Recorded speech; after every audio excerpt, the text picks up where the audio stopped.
Hello and welcome to the Social Recruiting Show. It's a special edition this week with two guests. Super exciting. I'm Katrina Collier. I'm a social recruiting trainer and speaker, and I'm, of course, joined by my gorgeous co-host who's somewhere. I usually go that way, but I don't know where she is today. Audra Knight, employer branding genius, nerd, whatever she is this week, without any blue, purple hair and no blood cat, which is interesting. And two incredible sources this week joining us to share all about agile sourcing are Natalie Glick from ThoughtWorks, who I've got there, and Mark Lundgren down there, coming in from Spain. That's our agile layer. Thank you both for joining us. Thank you for having us. Yeah. Awesome. Let's start with some introductions, maybe how you got into recruitment and what you're doing at ThoughtWorks. Do you want to start, Mark? God, how long you got? So 17-ish years in recruitment, of which the last 5 have been sourcing exclusively. I've been with ThoughtWorks since January. Joined Natalie's team after hearing her talk at a conference in Amsterdam, and we connected after that, then talked, and then talked about what her plans were, and I wanted to join that. So yeah, I joined in January.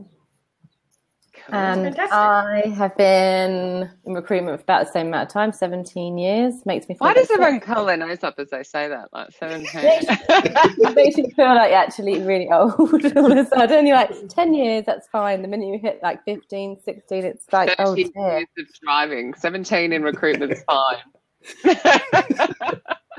We just put everything in relation to that. It's all good. Yeah. So how did you end up in recruitment 17 years ago when you were in nappies? By accident, as everyone does. I was working for my dad, who owned an umbrella company, so looking after contractors. Oh, wow. And got headhunted into a German team, banking agency. That was it, really. Agency for 12 years. Moved doing more into like managed service RPO stuff, and then been at ThoughtWorks now for 4 years. Started a tech recruiter in London, did a stint in Germany, and then head of sourcing in ThoughtWorks now. So yeah, bit nuts. Are you ex-agency as well, Mark? Yeah, way back when. I started in sales, and then at Echo High Street. So do we think that the best in-house recruiters are ex-agency? I was talking to I'm recruiting for a head of recruitment at the moment, and I asked him that question because I think there's different reasons. I think when you're in-house and you've been in-house throughout your career, you're probably a better stakeholder manager. You're better at the partnership with the client. Whereas when you come from an agency, you have that drive. Sales bit. Salesiness and accountability and target-driven, KPI-driven, very different. And it's hard to get that if you've been in-house your whole career and don't have it ingrained in you by get on the phone, get off the phone, what's your phone times, how many CVs you sent out. It's really different.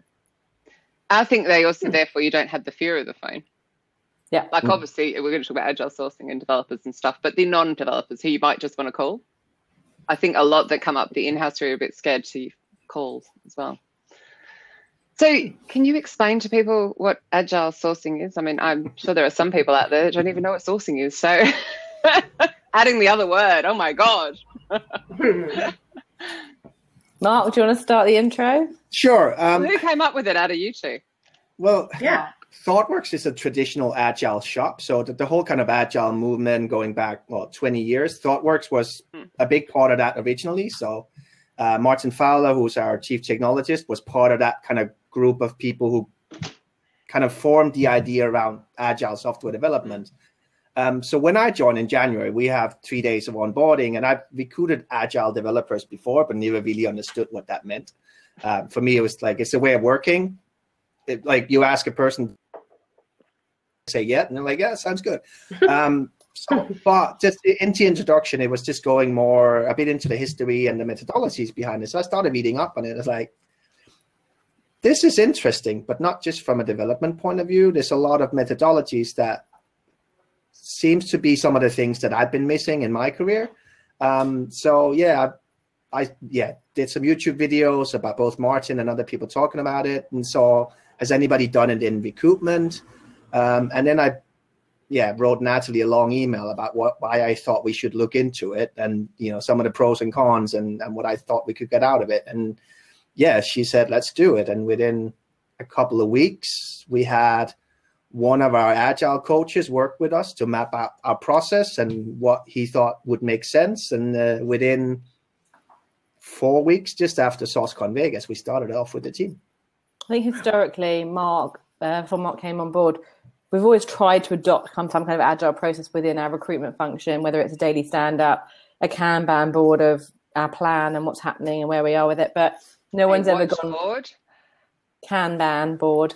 What's a Kanban board? I don't know nothing about. I thought it just meant you could just work when you felt like it. So I really do need more information about what these things. So a Kanban board. Having a Kanban board, you can put your projects in and have different things. So current stages where you're at with them, whether it's in a backlog, it's happening right now, it's done stage, and you just move things along the page. And you can use tools like Trello and things to do that. Do you guys have an Agile manifesto? No, we don't actually. We probably should. But the Agile manifesto works quite well for recruiting too, I think. There is a recruiting Agile manifesto back from the Talent Hacker days some years ago. Workable is kind of reviving it and using it again, the whole kind of Talent Hacker movement. So if you go back, there's on Medium, there's a post from, I think, 5 years ago about the recruitment Agile manifesto and the Talent Hacker movement. So some of that is kind of similar thing. I mean, and that's 5 years ago. Yeah, it's not new. There's never anything new. Yeah, but you guys are actually doing it though, right? Yeah. Aspects of it. A lot of people are doing a little bit of it. So in the reading I did as well, one of the guys I've worked a lot with the kind of modern Agile movement is a guy up in Sweden who's worked with Spotify for their development teams, how they do Agile, and they do it slightly different than a lot of other ones. And as part of that, they looked at the recruitment team in their New York office because they needed something to get them more productive, and they did an Agile process with them and took aspects of Agile into that. So there's some teams and pockets around the world that has done Agile or aspects of it. IBM have done a lot of work on Agile and kind of Scrum process as well. But it's still very small pockets around different companies. So how does it? Is it similar to? Oh, sorry. Go, Audra. I think we're gonna ask the same question. Actually, is it similar to the Scrum? What's the Scrum? Scrum is an aspect. Agile. Yeah. Yeah. Sorry, I missed that. Agile is made up by lots of different kind of influences. It's more of a kind of overall thing. The whole lean manufacturing and lean movement is part of that. From before that, extreme programming and Scrum came out of Agile. Just having Agile is supposed to be a flexible thing. So Scrum sometimes makes it very process driven and less flexible with some. It's kind of the good thing about Agile is you can kind of take the things that work for you and then work around that and find out what parts of it work for what we have to do. And that's what we did in our process. Yeah. And the beginning piece for us was like, why do we need to do this? What's the reason behind it? So we were looking at things like we were all sourcing, but no one was actually understanding what each other were doing. We had so many blockers from the business. There was no visibility across the team, no visibility for the business. We weren't slow and we weren't unsuccessful, but we weren't quick enough. We wanted to become far more collaborative, far more accountable as a team to each other. I felt like as the leader, I was taking on a lot too much myself and not being able to source myself and not allowing other people to shine, really, because it was always me having to be the face of everything. So we tried to evolve it so that everyone became far more collaborative, far more engaged. And then it's been an amazing process. And we started in April. And we have become so quick at what we do. It's just insane. We've had our best month of hiring as well because of it so far. So in what ways have you become quick? Like, because I'm not sure I'm still getting it. So sorry. It's Friday. I'm always thick on Friday. So you probably could have had this conversation Monday and it'd be like there. But, so is it because you get better decisions from your hiring managers? Like which bit's quicker? I mean, you've raised your visibility, which I think is amazing, but how does it make it quicker? It's a lot of part of it. Like we started breaking down our process into what is it actually we do. So for sourcing, what is it we do and where do we have blockers from either ourselves stumbling over our feet or our stakeholders, hiring partners? Yeah. What is it that will block? And we mapped that out. Lots of Post-it notes on the wall in our ThoughtWorks office. and just kind of like, okay, what can we do to get this blocker away? And kind of got it down to what is it we're trying to do with every job, and what is it that's the same. So we worked out that we could put it into, like, part of Agile is sprints, so that you take pieces of work and say, we can do this in like a sprint for us is a week. So within a week, how much work can we do? And with jobs, you never know when they're going to be filled. But we know that our piece of the work is either us handing over a candidate to a recruiter who does the phone screen, or us doing the phone screen as well and handing it over to a hiring partner. So for us, it's like, okay, let's break it down. So the first week for us would be identifying the relevant candidates that we think would be good for that. Week 2 sprint would be reaching out to them for however we use to contact them. And then week 3 being following up on that. So whatever kind of channel we use the first week, following up and using other channel. And week 4 would be the phone screens if we're doing them. So for us, that meant we could put everything into nice little buckets and say, okay, week 1, we want to identify these people. And we say, okay, for us, roughly to be successful, we would need to identify 100 people for a role. So what do we need from the hiring partner to be as successful in that as possible? And we were like, okay, we want some calibration. So the first 20 people we send over and we get real-time feedback. Is this what you're looking for? Yeah. And we do the same thing with scaling it up to 100, so that when we contact people, we know that we can put a calendar link in it and say, put some time in the recruiter's calendar or the hiring partner's calendar, because we know they've already seen those people, and that just sped up. So, and our team now knows that today I'm working on this role and I'm maybe putting 20 into that. But if I get bored with that, I'll work on something else tomorrow. And we all kind of know what we're working on, and everybody has visibility, like visual, where are we, how many candidates, what's priority. And we've coined a phrase called swarcing. So in Agile, you have something called swarming, where all the developers get together and work on one project together. So we are doing it with sourcing. So we're swarcing. I missed the box. I was typing that in and then I just missed the box. That's similar to what we call a Kaizen event, I think. Swarcing. And we again, Audra? Well, there's something similar over here. We call a Kaizen event. We just drop everything, just work on. So it's kind of like that. So what we do is, if let's say we had that 100 number Mark mentioned, we will all jump on it in one go. Everyone identifies 25 people. You've got 100 people within a day. So that list might take you a week normally on your own. You can get all your sources in one go to do it. Literally all different ideas coming through. A lot of paired sourcing sessions where two of us might share a screen together and actually source together and talk it through, calibrate at the same time, because giving each other feedback constantly, and get a really quick 100 project done and outreach really, really quickly. So we can actually do things within a week, like literally source, outreach, and hopefully, hand over within one whole week if we can. Does that help with two things? I was wondering if that reduces the quality or increases the quality, but then also unconscious bias if you're both together. Challenges you. Another thing, we have a rule though as well around diversity. So of all our projects, when we first do that first 20 that Mark mentioned, we have to have 50-50 men and women, so that in what you do. Oh my goodness. Wow. We check the calibration. We want the hiring manager we want to understand their own biases as well. So we're looking at, are they challenging things correctly? Are they looking at things? Then we follow on with that 100. We try and get a minimum of 30% in our projects, but depending on the roles, we'll try and get 50-50 if it's a role that we really want to challenge diversity. Other times we'll just do a 100% diversity project as well, just to really ensure we create that diversity within our sourcing. Are you recruiting just here in the UK?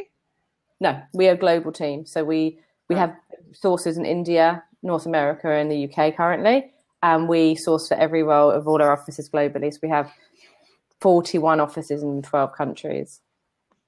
So no point asking what the impact of Brexit's been on that. I'm just saying diversity is hard enough without throwing that in if you're recruiting. We haven't really had to deal with it yet. So GDPR has been a big challenge for us, because we've got North America sources sourcing in Europe, and we're having to make sure all the sourcing tools we use are GDPR compliant wherever we're based, which has been fun. It's all been fun, hasn't it? It's still being fun. GDPR. There's a comment here about AI. My presentation. So will I read that out? So Lee Candioti, hello Lee, thank you. You're always brilliant with your question. What's your perspective opinion about AI replacing your agile sourcing process? Do you think it's likely to happen, or do you think that what you do is humanely unique and can't be replaced or imitated by AI? I so hope he's going for the second half of that. I'll let you know when AI actually arrives. Yeah. Oh! Because what I've seen so far is machine learning and skip logic. I haven't seen any real AI. But at the end of the day, things of what we do can probably be made, that can be automated. And we do a lot of work around automating what we do in terms of putting things into processes that can be automated.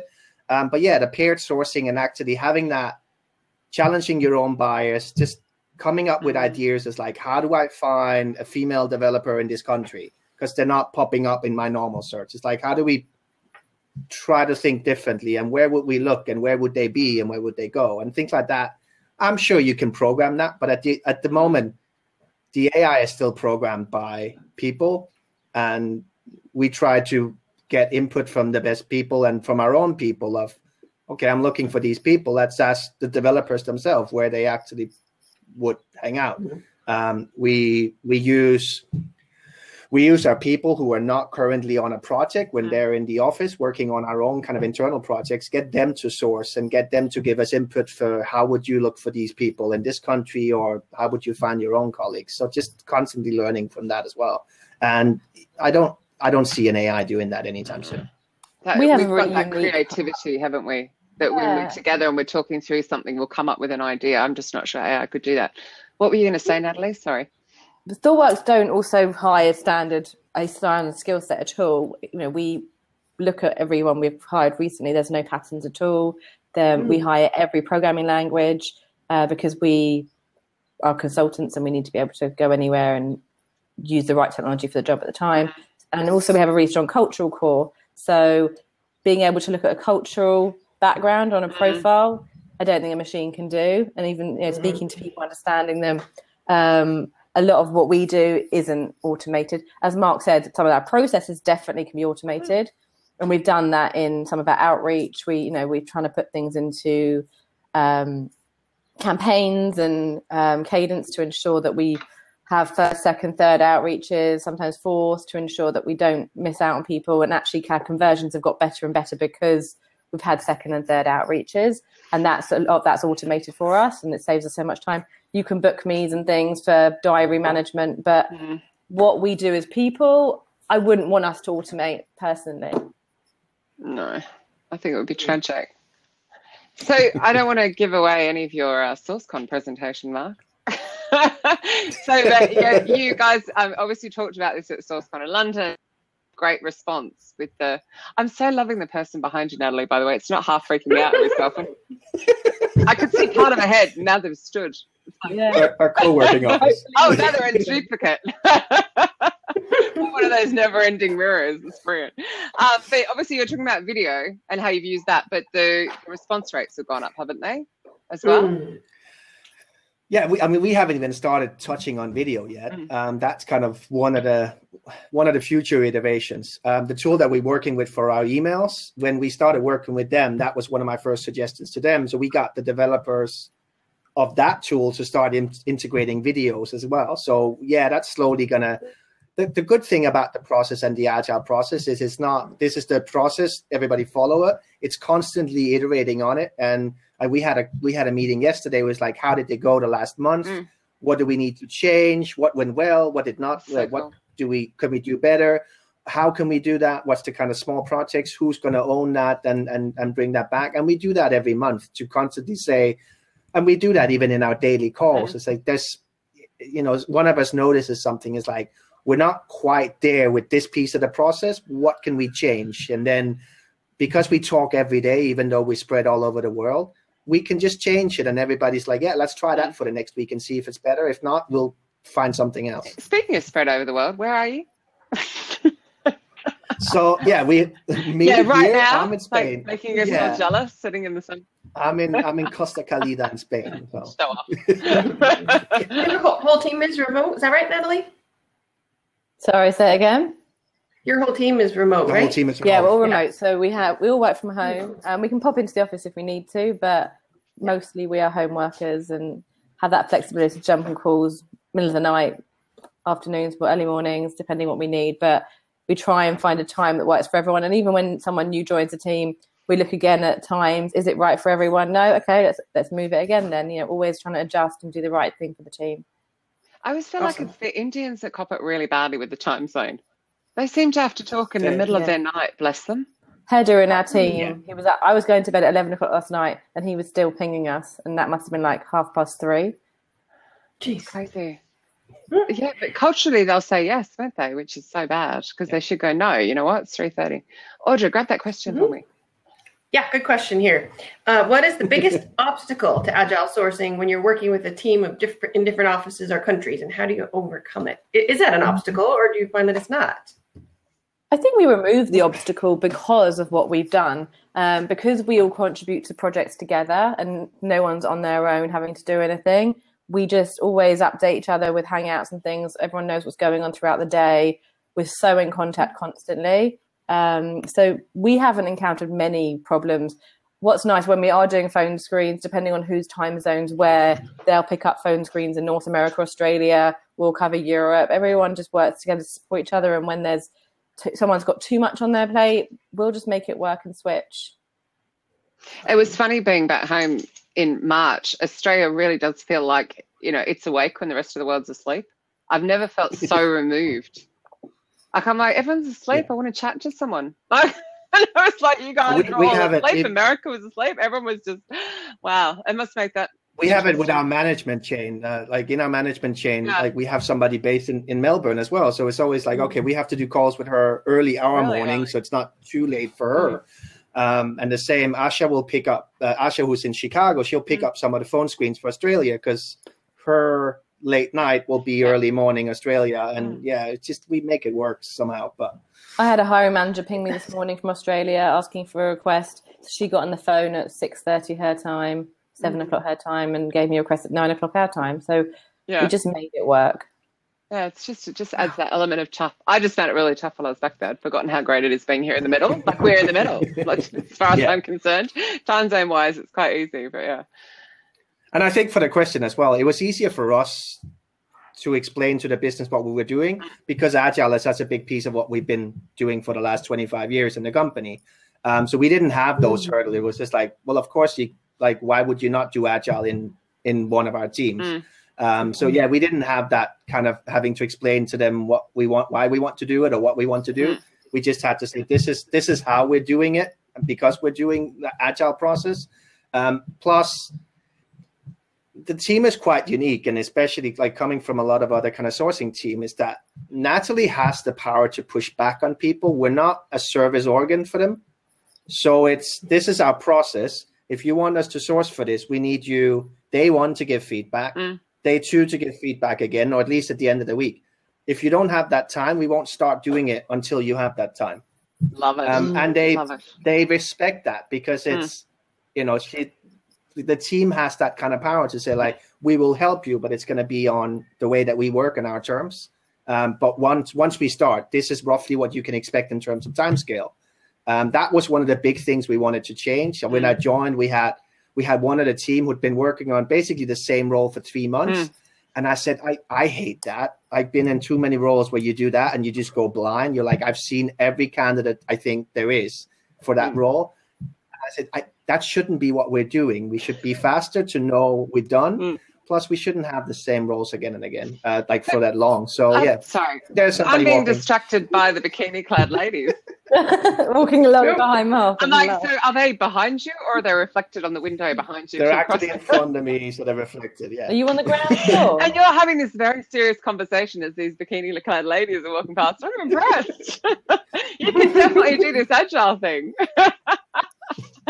We've had all sorts going on in this show, Audra. This is amazing. Another great question. Oh, sorry. Go. Another great question. When you do your sourcing, I think you called it, how do you split the fees with the group? We don't take fees because we're an agency. internal team. So that would, So these guys work in ThoughtWorks. It's a big sourcing team within What's ThoughtWorks. actually really nice, though, just from a team perspective, is that no one actually, because someone might source, someone else might do the outreach, someone else might do the phone screen. No one feels like this is my hire, this is my thing. It's a complete team thing where we're so proud of each other for making the hire that it actually becomes such a team focus. And it's actually allowed everyone to rise and do an amazing job, because even though you didn't do that phone screen, you found that person. Like, how cool is that? And, you know, it's just, it's a really wonderful feeling, and it's completely changed how we work. And it gets everybody to work to their strength as well, and saying, it's like, look, I enjoy doing this piece. So if you're okay with that, I'm going to do that for everybody this week. And then just, you know, Asha was saying, I would like to learn that. Can you teach me? Can we do it together as a paired sourcing? And then I can take some of that as well. And we just constantly, people say what they want to learn and take ownership of things that they know is going to push their own boundaries. But at the same time, knowing that somebody else in the team will have more experience and can help them out with it. So there's that real job satisfaction, isn't there? Because you're bringing in great people into the company that are helping the company succeed, and you're doing it together as a team. It's like a different feel, because I know Lee's written here, like, how are your people compensated? Well, you have a salary like normal people inside a company. It's more about the satisfaction of the team, isn't it? And that feeling of helping it grow. That's what I loved being in-house. Yeah, I sent an email yesterday we've been a year in doing this now in the Sourcing Centre of Excellence, and I sent an email around about our successes. We hire one out of every two people who get to office interview stage. That's the highest of anyone in our business, and we've had some amazing successes, hired some really experienced heads of type roles, global heads of. We are changing the face of the business. We are changing the way the business is run, the talent for the future. And it's an amazing, amazing place to be part of. That's your team doing that. That's the difference from the agency side, isn't it? You get to really watch the people grow and really make that difference. Sorry, Audra.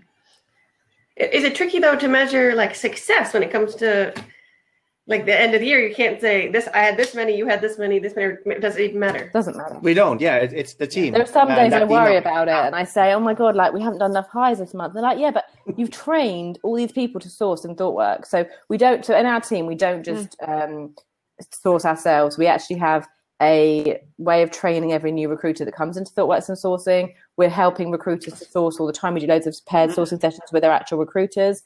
And we also have every recruiter must source campaign constantly ongoing. So we're doing webinar sessions. We're having a sourcing surgery once a month where everyone can join and talk about their problems with sourcing and what they're struggling with. And we're just that place to help those teams. So it's not even about numbers. It's much more about contribution, collaboration, and changing the way ThoughtWorks work. What we want to get to is every region should have a really good split of inbound, outbound, and referral for their hires. We want to get like a 33% split. Currently, an example, Brazil is 49% referral and about 18% sourcing. Spain is 32% sourcing because we've been there, we've trained them, they're in a really good place. And so we're just trying to get to that level so that future-wise, we can actually plan to hire in our pipeline based on what we know, what we can achieve.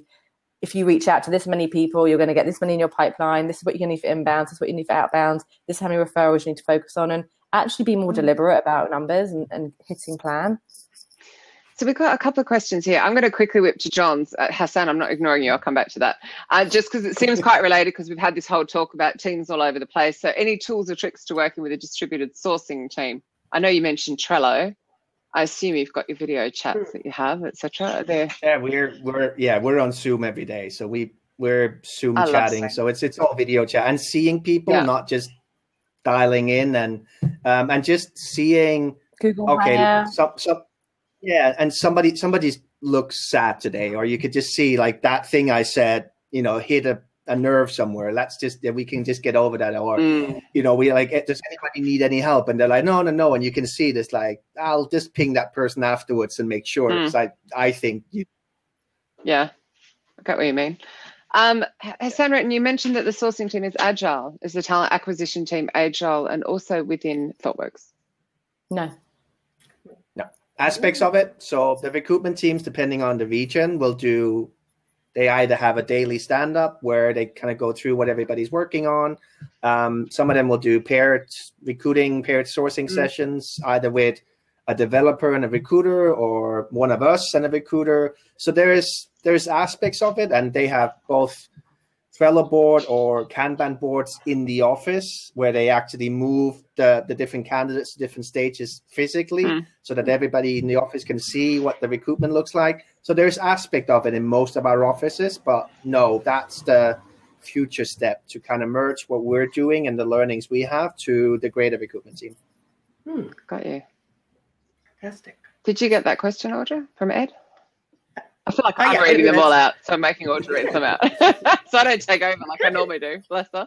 Touching this a little bit, but say you set this big goal of 100 candidates. Does quality become an issue when you're going for that many? So it's not. So the 100 is the idea, and it was taken from a kind of mathematical rule of thumb. It's like for us to get this, like for us to get a hire, we would need this many people to have our positive response rate being what it is. This many people is going to actually book some time for a phone screen, and of those, this many is going to be like the time is going to fit, or the different other aspects we have. Depending on the region, we do a lot of travel. So if people aren't okay with having to travel up to 100% of their time, it doesn't matter how good they are. So some of those things we can't see that from online research. We're going to have to actually talk.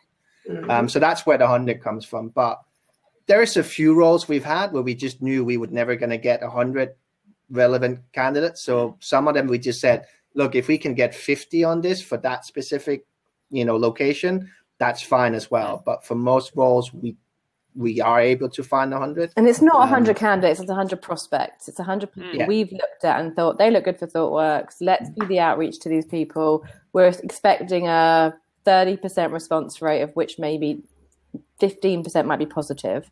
So if you've got 15 people out of 100 that actually want to have a conversation with you, how many of them are going to get through? How many are going to hit interview process? How many of them are going to get to the front office stage? So you have to think about that and work backwards to what number works for you. We've also recognized in different regions that number changes. So in North America, you have a much lower response rate on messaging than you do in Australia. So Australia, you get maybe 60% response rates. In North America, it's more like 14%. Yeah. People in Australia are much nicer. We are. We're lovely. So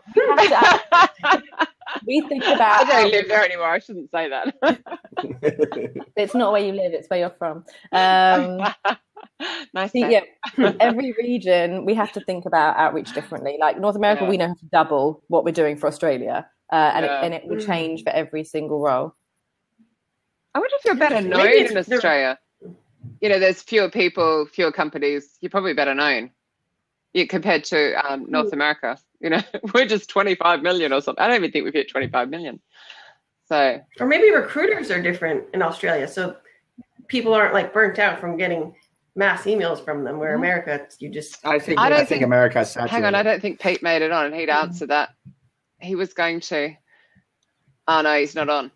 Shame. He'll probably write a comment in the replay. He's my tech friend who lives in Sydney, so. Which is quite funny. So Lee has got another question. Does any part of your Agile sourcing process include phone sourcing, or is it all internet research, text, emails, IOW? I'm getting that as Isle of Wight. I'm sure that's not what it means. That's so bad. That's what I thought. Oh, sorry. Thank you. I just literally got Isle of Wight, and I couldn't even think of anything else. Oh dear, it must be Friday. I think it's different. We're not an agency, so we don't want to be cold calling people at their desks at work, because we're working for a well represented company who have a really good viewpoint in the market, and for us to be sitting calling people constantly isn't going to work.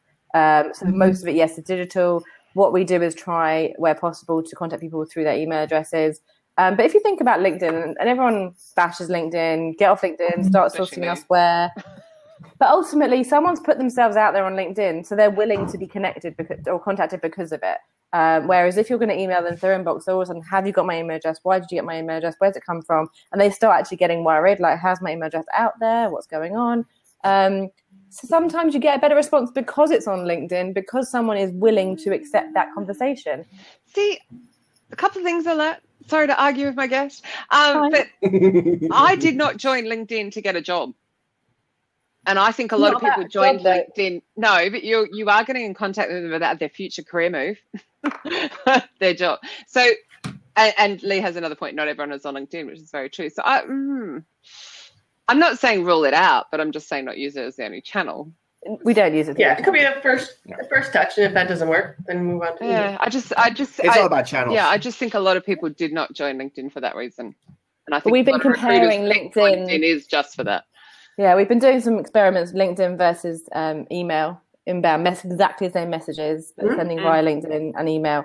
And a lot of the time, the responses are better on LinkedIn because people are expecting it. But it depends on the role, and it depends on so many different things. Yeah. What about your developers specific? Oh, sorry, salespeople? Salespeople hate being contacted by email, will respond because they don't know how you got their email address, will respond on LinkedIn because that's what they do as a job as well. Developers, we find, probably respond better on email because they don't like LinkedIn. No, because they just get bombarded. They run from it. I always think of that pirate meme when a developer updates their LinkedIn profile. Natalie probably hasn't seen that presentation of mine. I haven't used it for a while. I need to get out. I was going to say to Lee, we don't just use LinkedIn. Not everyone is on LinkedIn. No. We have so many different ways of sourcing people.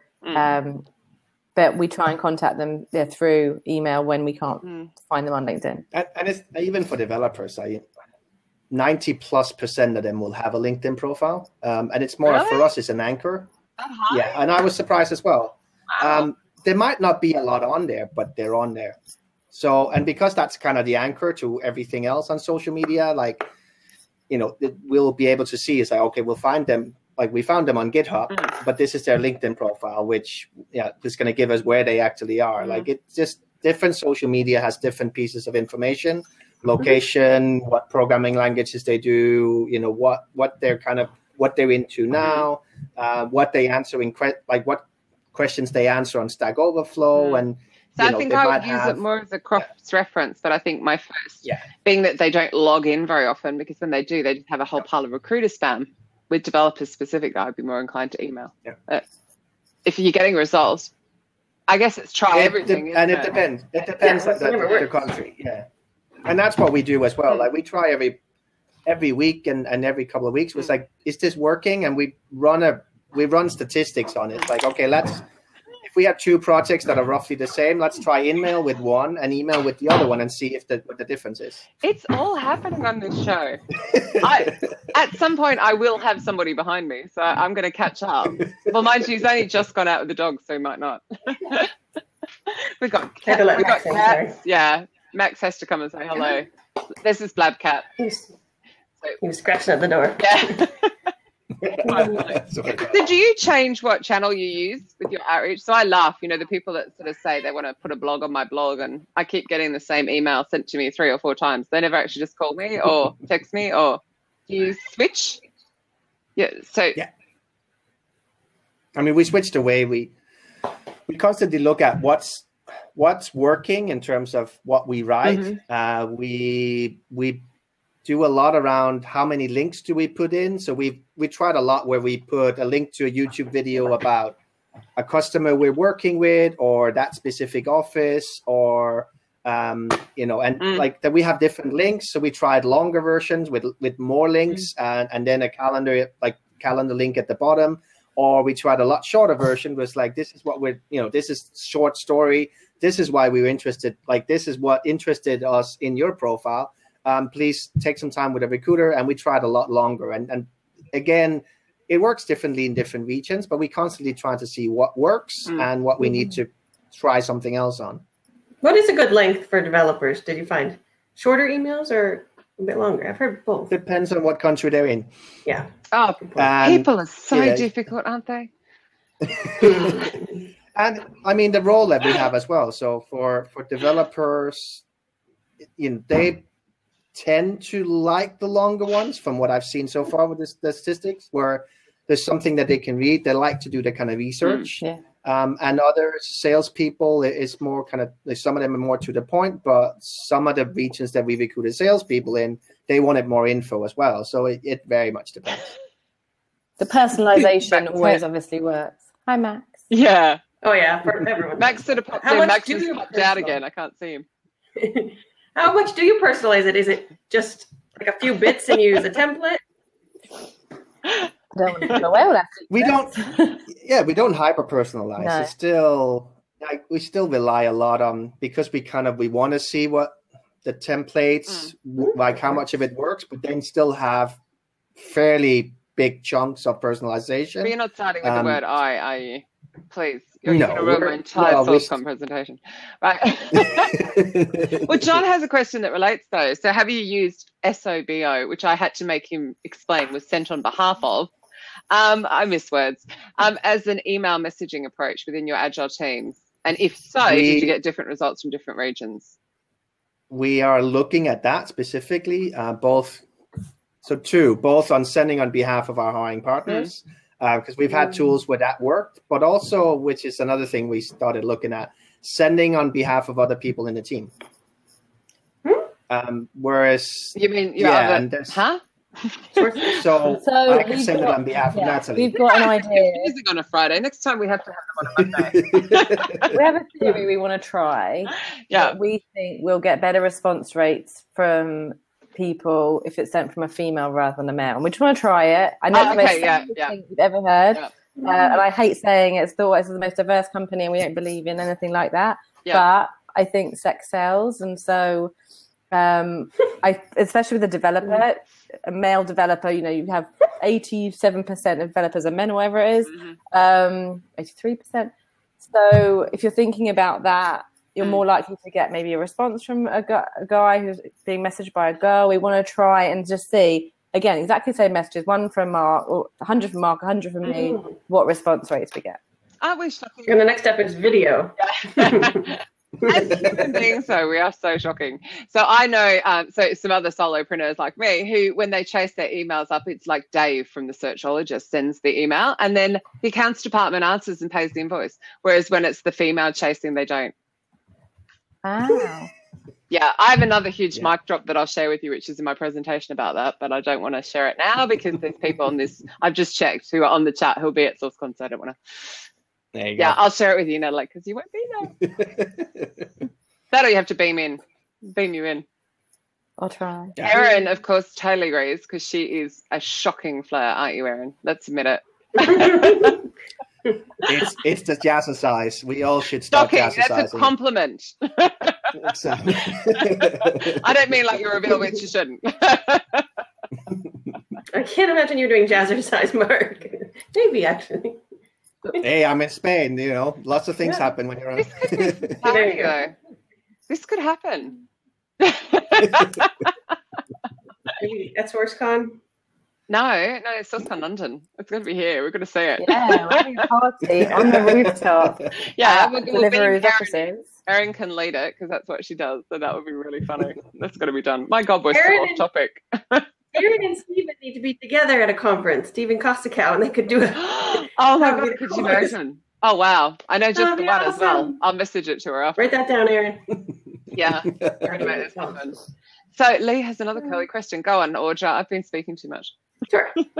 Of the list of 100 prospects that you send to your clients or your hiring managers or your recruiters, do you actually keep track of whether or not someone you've submitted actually gets hired? Yeah, we follow them through the process. So we go, I spend a lot of time in my recruiter's calendar to see if one of our candidates has booked time in their calendar, because we don't have a link yet where we know that the calendar invites are linked to our system and linked back to us. So we go through everything to kind of see, was it tagged right, that they can see that we were the source, and also for us in the team to know, like, even if we the source, that if I did the outreach, but a header was actually the one that found the candidate, that he gets the credit, even though we kind of all share the credit as a team, but that we can track which of the sources actually originally found them, and then track them all the way through. Plus, we run a lot of statistics on how good are we, because we go around and we say, look, compared to what you putting a job ad out and waiting for a lot of inbound, why we tell people to do sourcing is, one, you can control diversity a lot more, and two, our conversion rates are better. So we make sure to keep tracking that as well, so that we have the data to back up our statements. And we do that whenever we talk to recruitment teams. It's like, these are your stats from last year. Yeah. These are your stats with your recruiters doing sourcing. These are the stats when we were helping you, so that we can show them, it's like, this is why we're doing it. I mean, we had it with Spain in the beginning of the year, where it's like, okay, we know what your target is for the year. We ran some stats, and for you to do that, you would have to double the number of people who applied. I don't know how much money you have to throw after ads, but we can't control that. Yeah. No, you can't guarantee that you get double as many applications. Yeah. So, and how boring sitting there going through all of the ones that aren't suitable when you could just especially going and finding them. 128 to 1 is their conversion on inbounds to hire, and ours is, I think, 17 to 1 from an outreach, from a candidate to a hire. So it's different. So that's the thing you can control, and we're like, if you throw more time at if you throw more time at inbound, you're still not guaranteed a result. If you throw more time of actively sourcing, you will get, because it's the math thing. Yeah. It's like, if you put the time in, you'll get the results at the end. You can also control diversity in sourcing, seniority. Rather than people who opt into you in an inbound situation, you are in control of everything in sourcing. So it's a much better option. And we can tell the story up front as well. Like, I'm reaching out to you. You might know our company and you might have seen the role, but if we put the wrong title on it, they might not understand what we actually mean with that title. And just tell a story about what the role is, or put a video in. We have some good videos about what does a principal technologist do, or some of our customers in different regions. What is it that we work with those customers on? So sell the story around the projects they'll be working on, or the work they'll actually be doing, much better than trying to write that in the job description or a job ad. So with all of the people that you get in touch with who aren't quite right now, are you keeping in touch with them? Are you sourcing from that pool again? And what tech do you use to do that, dare I ask? So we put them into our nurture campaign through our recruitment marketing system, Marketo. They have to opt into it. Where they all do the triple opt-in. GDPR compliant, pain in the butt. Yeah. And then they can come. We've got something called Access ThoughtWorks, where they're being engaged through lots of content and things. Hopefully, so we realised we did an interview of loads of our employees, ex-employees, candidates. For a senior or lead technologist at ThoughtWorks, it takes between 5 and 8 years from finding out about ThoughtWorks to applying. 5 to 8 years from first hearing of ThoughtWorks to application. So we have to. Oh my word! Our job is to shorten it. We're trying to get to a 12 to 18 month conversion instead. Which is the more they know. Yeah. So the more we can share with them, the more we can tell them. We're trying to get them involved through nurture. We're keeping our campaign, our pools, to the point where when we have to do a second campaign for a new search, we'll go to the old people first, who we actually have sourced. We've had hiring manager feedback already. They're good. Yeah, and then we do that. It happened recently. I did a campaign last year for some of our salespeople. His tail in the air. And then I did a second outreach a couple of days ago and had 5 phone screens booked in my diary in half an hour, because people knew about us, had already read up about us, they were ready to go. So and you catch them when they're having that day. They might have been having that day 12 months ago or whatever. Yeah. And we get a lot of those responses as well. It's like, I know ThoughtWorks, I've been following you for a while, but I'm working on a really cool project now, so the timing isn't right, but stay in touch. We get a lot of those. And the Access ThoughtWorks is very much about, it's articles from developers, it's Tech Radar, which is something we do twice a year, kind of what's the new technologies that we're looking at, what do we think is in and out, and events around technology as well. So it's not a recruitment campaign as such, it's just keep giving them things of books that our people have been writing and book tours that they're doing, or new conference talks, and just writing our blog articles around the technical topics. And then once in a while be like, by the way, if you're interested in careers, here's a link to talk to a recruiter, or at the events as well, you know where to find us. That's cool. I have a question. Who helps you with those tech radars? Do you have one of the engineers write it up? We don't do it. God, that's a whole thing. That's like some of our top technologists get in a room for about 3 weeks and decide what to adopt, what to trial, what to stop using. and they produce it. It's produced in 4 different languages. It happens every 6 months. There's an event for it in every region as well. If you look at thoughtworks.com/radar, you'll see it. Most CTOs follow it so that they get that kind of information so they can start using it within their tech teams. So there's the biz dev side for that as well, with you guys being the consultants. Huge demand. So hence you've got the buy-in. I think some companies would struggle to get that buy-in for that, but of course it's giving you more business. I think you're in that lucky space in that respect. It's interesting because it's not even a recruitment tool. It's completely demand-driven, that one. Yeah. But it works for us too. Use it as a good... Absolutely. Because usually it's we know we want to keep in touch with people, but we can't get any information out of our developers or our salespeople or whoever. And our senior targets for senior roles are also targets for business development, because they would be, if they're sitting in an engineering director role, they are some of the people who can influence whether that company would come to us and use us for projects. So yeah, it's always that kind of if we keep pounding them for recruitment, that's one thing, but the timing has to be right. So trying to more using that kind of business development and get the technology out there. And we're looking at as well, like specifically with the people, it's like, let's follow up in 6 months that we can get get systems that work for us from a sourcing piece as well, that we constantly know. Our Trello board works a little bit like that for us, so that because we still have those projects that they're done. So if we get it 6 months later, we know that we can just go in, find the title, and then click into the project and say, okay, what's the status of all of those people? Who are the ones that responded, and that we can look at again? Who didn't respond? That we should try again. And yeah, that makes it a lot faster. Absolutely. Cool. There's another question from Lee. How many people, in brackets, sources and support staff, do you employ on a full-time and a part-time basis? I think Lee wants a job. Are you wanting part-time, Lee? Work from home? What are you after? Yeah, I love the vocal kitty as well. He wants to get out now. What a pain. In our team, we have 4 sources full-time. Yeah. We have no one part-time. We have a regional sourcer in North America and the UK. We're about to expand the sourcing centre of excellence across the world and have a sourcing hub in India, where we will have probably about 10 more sourcers hired in the next year, I'd imagine. It's growing. Lee works for himself, solo third party. I love working for myself. Did you say the commission's better? If you send emails from Dave to get paid, yeah. It's quite fun. Oh God, you guys are all. Sorry, you're stalk promoting over here with Steve. Steve. He is very pretty, isn't he? About Steve, we need to warn him that Erin's coming. Yeah. So we're having a whole chat. Natalie's like, "What are they talking about?" Are you guys all going to be in Budapest? Natalie, will you be there too? No, I can't come. I've managed to. It's the 1 week of my life where my parents are away, my partner's away, my neighbours are away, and I have no one to look after my kids. Yeah. Well, I could bring them with me, but Can't it wouldn't be lock fun. them in the bathroom like Mark? Probably Lots of cereal.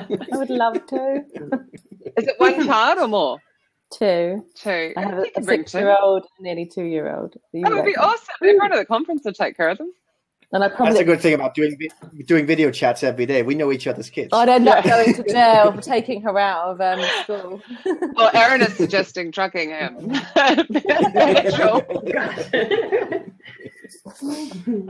We love having you on our chats, Erin. You have cats. We'll both be in London for the sourcing summit.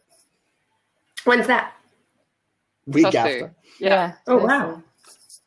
You guys are busy. Yeah. Are you speaking at that as well, Mark?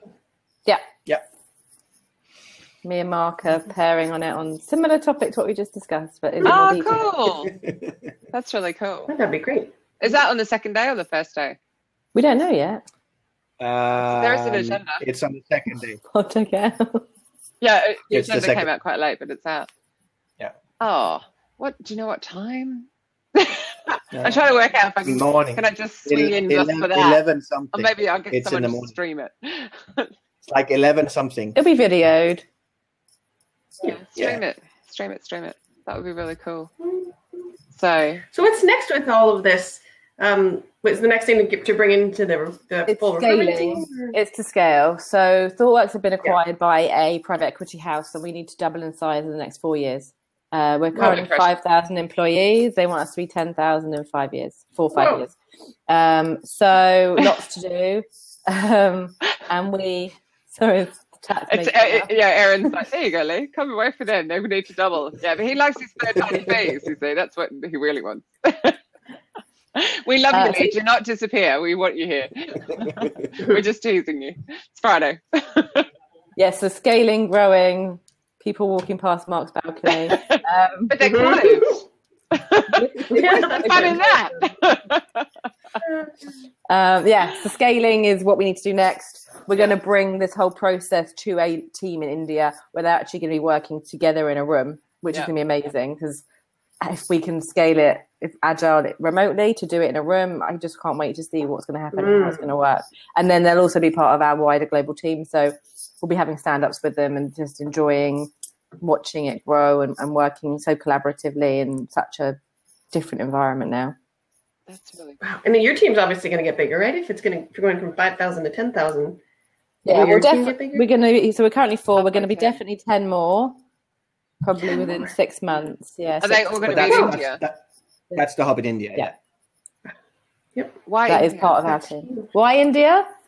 I think there's a really great group of sources in the major cities there, where you think about the outsourced companies that have been doing it for globally. I think it really suits our model, the fact that we've got so many offices in different countries, and they have sources there who are used to it. They're used to following the sun as well with their time zones. Yeah. And we have 5 offices in India, especially one that has a lot of space we've just created with, I think there's about 300 seats ready to go. So for us, it's a no-brainer. And just from a cost perspective as well, it's a much lower cost for us than doing it We're very in the cheap UK. in the UK. We're so cheap. Very cheap. I could hire 10 sources Marks. for Mark, yeah. Crazy, isn't it? I probably can't hire 10 Marks, but 10 people that could do some work like Mark. I'm sure you can start to try and bring them up to his level. I don't think many of them will match their hats and their socks. No. Exactly. No. That's a skill. Mind you, didn't we work out that we're all barefoot? Just for the amusement factor. So, Audra, who have we got next week? Because we have 4 minutes to go. If you can actually say that over Blabcat. Yeah, sorry. We're actually completely flipping the switches next week, and it's going to be all about branding. So that'll be interesting. We have 2 people from Exactwio, which I'm excited. Shannon Smedstad and Emily Fritz are going to talk about ways to attract not everybody, but the right people. Yeah. Sometimes like employee branding content can be so kind of generic. Like we want everyone to love what we're putting out, but actually we don't want everyone to apply. We want just the right people. So I'm excited. That'll be totally different. And because we've had a run of sources for you, haven't we? It's not in your employer branding remit. Yeah. For Audra. But you've learnt loads. Really quick final question from Ed. Any example of how the Trello Agile board would be constructed? We could share our screen and show you quickly, but you need to. I don't know how to. Yeah. You need to add a plugin. Maybe I won't work. Tweet a blurred out version or something. Definitely, I can do that. I can do it right now. If you want. Blabcat's so noisy this week. Yeah, that would be interesting out of time. This is like the fastest hour. Are these hours getting faster? Crazy. Ed, I'll tweet one for you. And copy in. Maybe just blot out anything that's obviously confidential, GDPR and all of that. Anyway, thank you both so much. Yeah, thank you guys. That was really interesting. I learned loads. Oh, it's awesome. So I will see you at SourceCon in Budapest. I will hopefully see you both at SOSU. I will see you next week, Audra. And thank you, everybody. Come back next week for more chat. Yes, thanks, everyone. Thank you. Thanks. Bye, guys. Natalie. Bye. Bye, Mark.